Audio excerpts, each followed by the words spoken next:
Welcome to the Color of Autism's parent training video. I am Jeannette Washington, and here we're connecting parents to culturally competent support. Our goal is for you to understand the appropriate goals for your child's early developmental needs and for you to utilize specific teaching methods to teach and meet the needs of your child with developmental disabilities. This video was made possible by a grant from the W.K. Kellogg Foundation. As we address early development, we will focus on play. Yes, that's right, Play. It's essentially the beginning of all knowledge. Play can be simple, yet profound and powerful. It's actually considered the highest form of research. In a Minnesota Children's Museum research summary, the authors found that researchers in the fields of education and child psychology have amassed significant evidence for the necessity of play in children's lives. As children play, they also develop critical, cognitive, emotional, social, and physical skills. Play even contributes to proper brain development.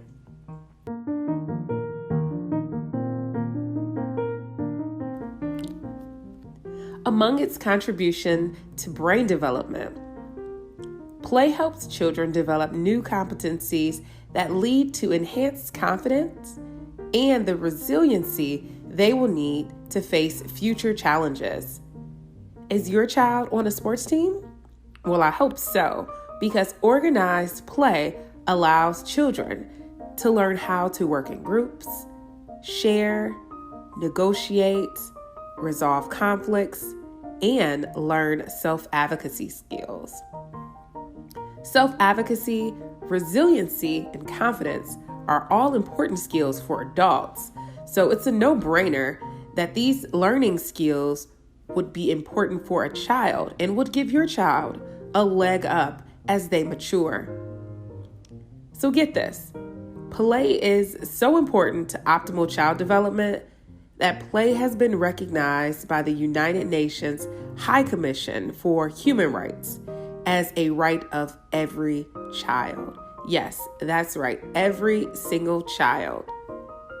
Despite the benefits derived from play for both children and essentially parents, time for free play has been severely reduced. With all of the benefits and the reduction mentioned, I'd like to explain why play needs to be explained in the first place.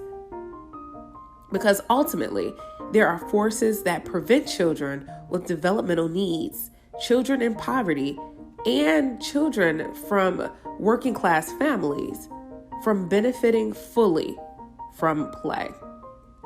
So here's the thing. Somewhere between our hurried lifestyles, the rise of the cost of living, the COVID-19 pandemic, and online everything, we've changed our priorities and reprioritized recess. When was the last time you were able to prioritize play for your child?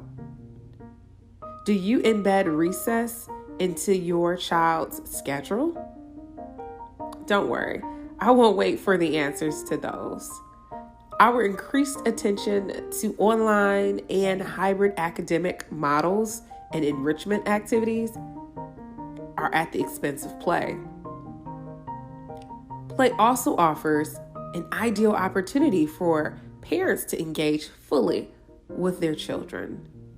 So let's protect play at all costs, because your child should enjoy the full developmental assets associated with play. Remember, time spent playing with your child is never time wasted. Moving right along, I'll provide some types of play, activities you can try, and show you some ways that you can use math as you incorporate play with your child.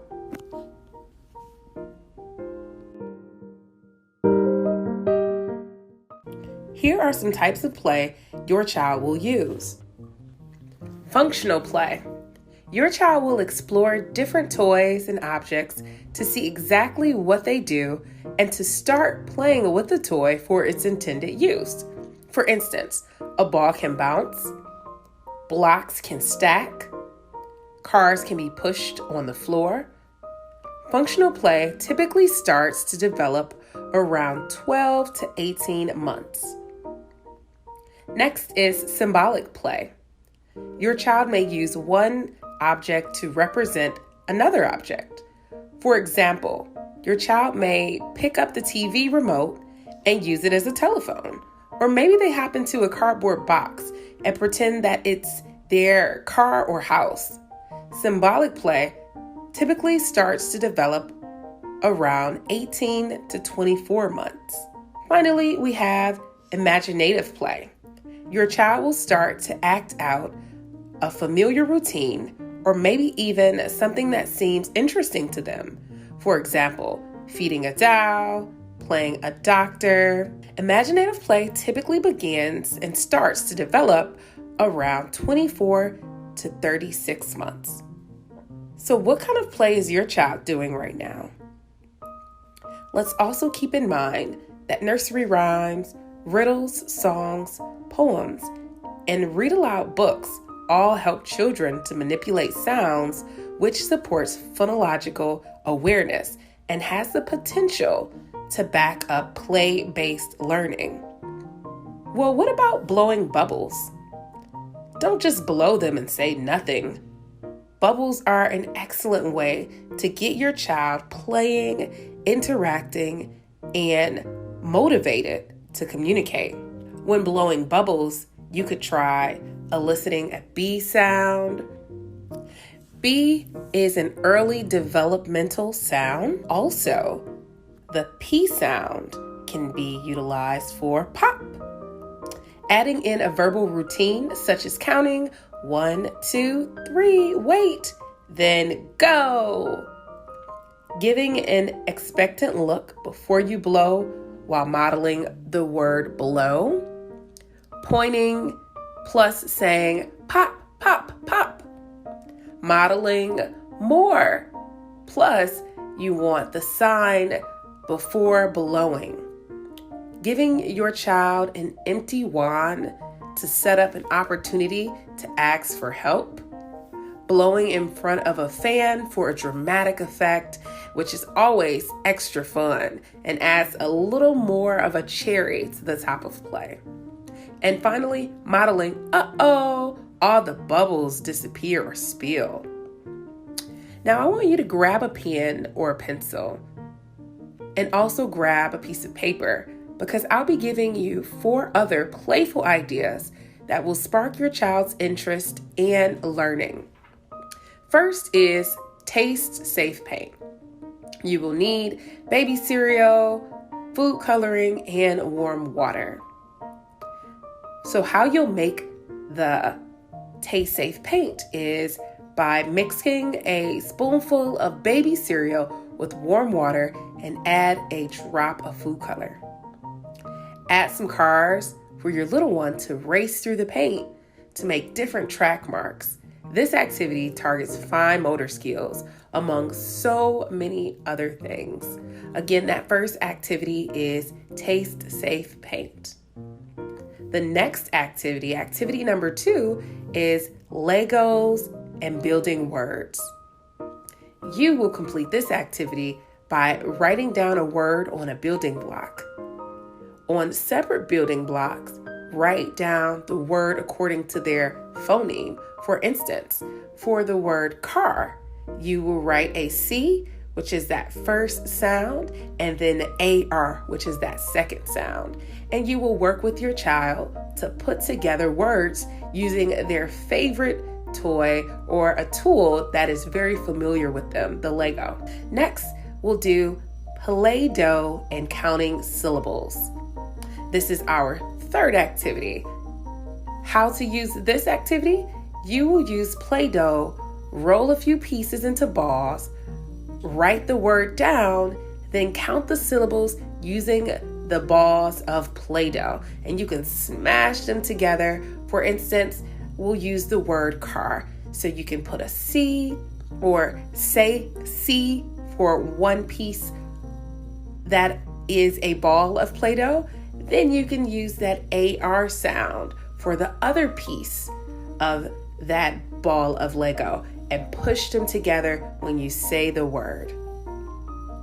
As another activity, using art supplies to create and process art is usually child-led.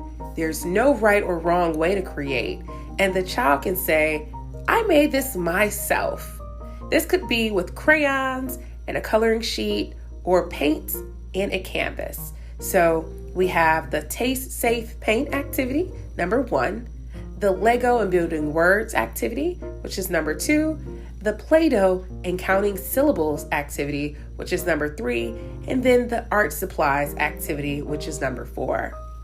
The benefits of process art includes cognitive development when comparing, predicting, planning, and problem solving, fine motor skills development when painting or coloring, language development when talking about the artwork that your child has created, and finally, social and emotional development when your child is sharing, concentrating, and really showcasing their self-esteem.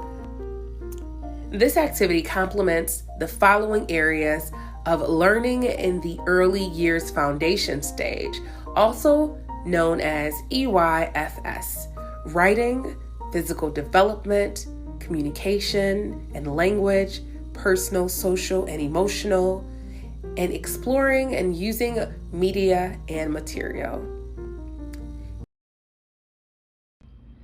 I can't stress enough how important play is. For older children, play can look a lot different. Play can target math. Play can also target science, engineering, and technology. This is an example of how you can use play to target math. We're going to be playing an activity called stair hop. The object of this particular playful activity is to hop up the stairs and also to count each stair as you hop. On your mark, get set, go. Jump 1, jump 2, jump 3, jump 4, jump 5, jump 6, jump 7, jump 8, jump 9, jump 10, jump 11, jump 12, jump 13, jump 14, jump 15, jump 16, jump 17, jump 18, Don't forget to provide positive feedback and reinforcement as your child is completing the playful task at hand. And also, it's very important to cheer them on and to provide them with the targets and the objective as they are playing. On your mark, get set, go. Great job. You are such an excellent counter.